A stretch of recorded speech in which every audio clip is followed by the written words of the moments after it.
At 0600 hours, reveille sounded across the camp. Staff would enter our barracks, hurry us out of bed so we would be ready to march for breakfast at 0630. This is exactly how I chose to spend my summer vacation when I was 12. You might have chosen differently. We would travel to the mess hall 3 times a day along a dirt path. This path went behind the barracks in order to avoid vehicular traffic. So we had the barracks on one side and on the other a fence separating us from the flight line. Aircraft flying loudly overhead. As we approached the edge of the cadet training center where we were taking our courses, there was an archway which had these words, ad astra per aspera. I don't know about you, but my 12-year-old self was not versed in Latin. I wasn't alone.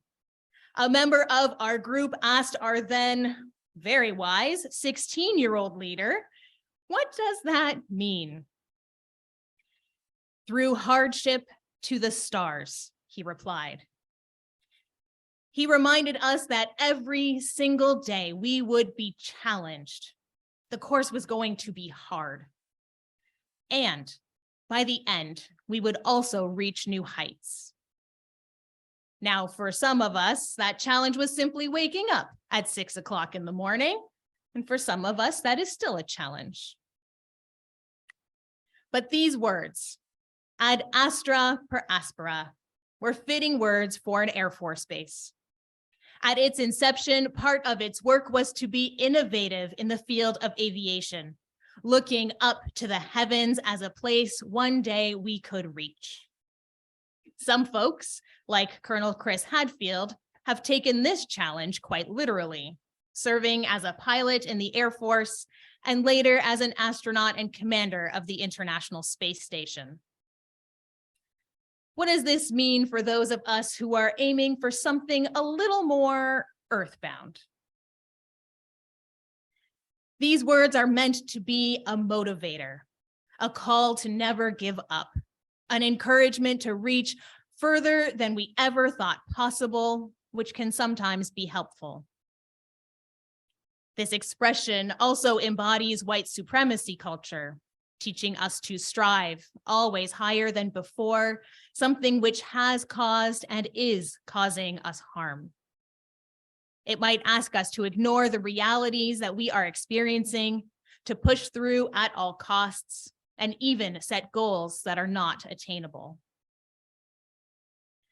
The truth is, we can't sum it up in a motto or a mantra. Our lives are so much more intricate. These beautiful tapestries woven together in messy and delicate and beautiful ways. This is what we practice when we come together, as we hold all of the truths of human experience, a reflection of non-dual thinking, where everything coexists. As a chaplain, it is a privilege to be invited to journey alongside folks who share so vulnerably about their stories, and this includes their hardships, the places where their hearts are broken and broken open. These are very precious moments to be in relationship, to tenderly and sacredly hold this gift which comes from our being together.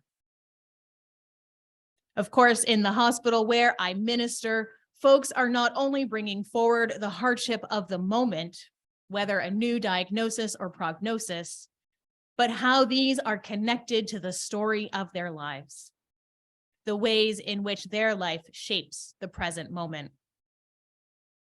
These times of crisis, of turbulence, are invitations to engage in deep spiritual work. Imagine for a moment that you are lost in the wilderness. You have no food.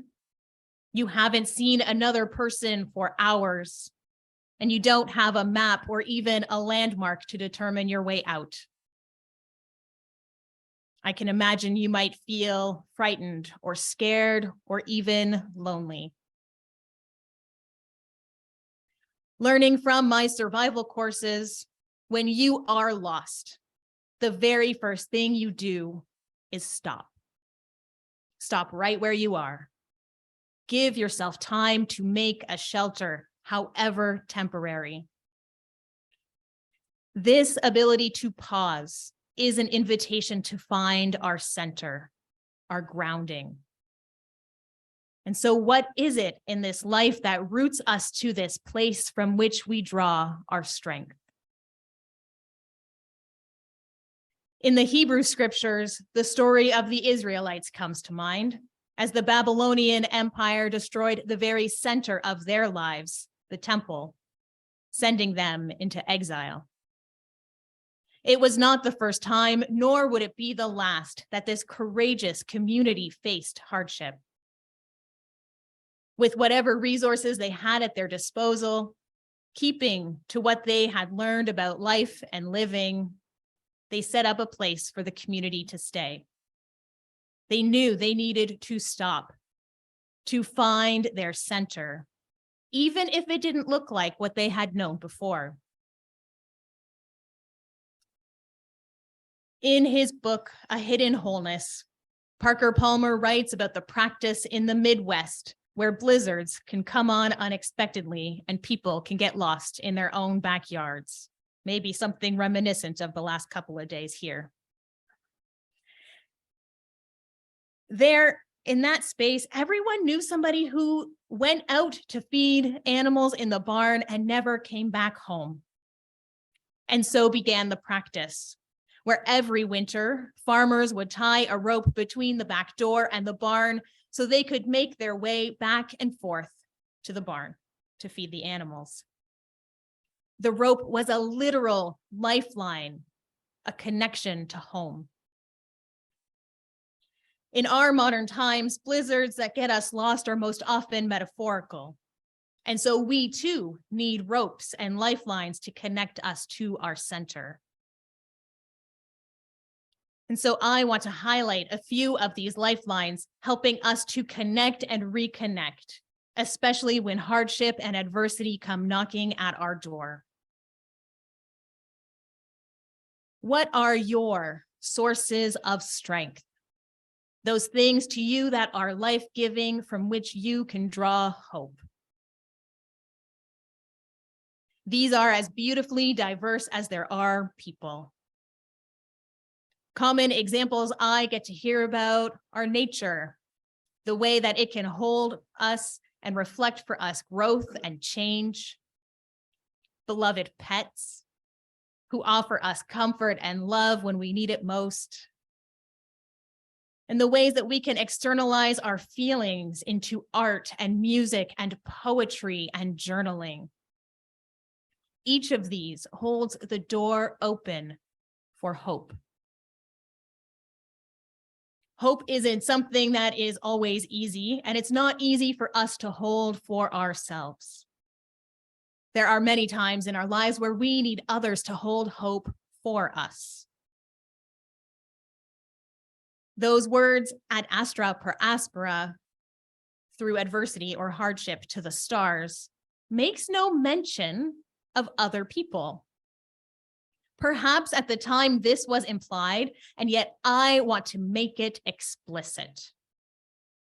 One of the greatest misconceptions of our lifetime is that we are meant to be independent. When we try to go through this life alone, not relying on anyone for anything, we are not truly living as a member of this web of life. Instead, we are meant to be interdependent, to learn to be fully ourselves in the context of community. This, my friends, is the good news of this faith, that we are in this life together. These bonds that we create in love, bonds that can be ruptured, but also repaired and even strengthened.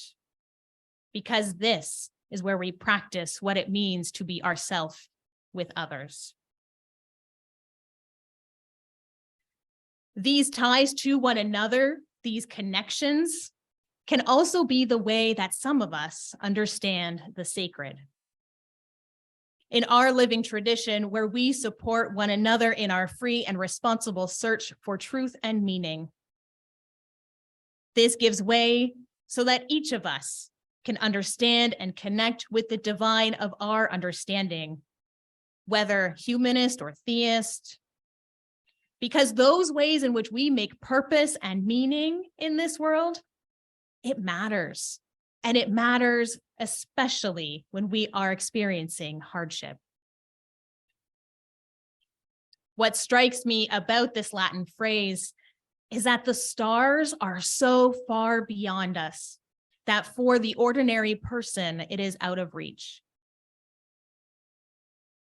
But in fact, we, yes, we are made from stardust. These stars are a very part of our being. Drawing from our Unitarian ancestors who understood the spark of the divine to be reflected in each of us, this is the connection with the sacred within and beyond. Whether we connect through meditation or prayer or contemplation or social justice, it is this relationship, that spark within us and all around us, which can be an important lifeline to engage when we encounter hardship and adversity.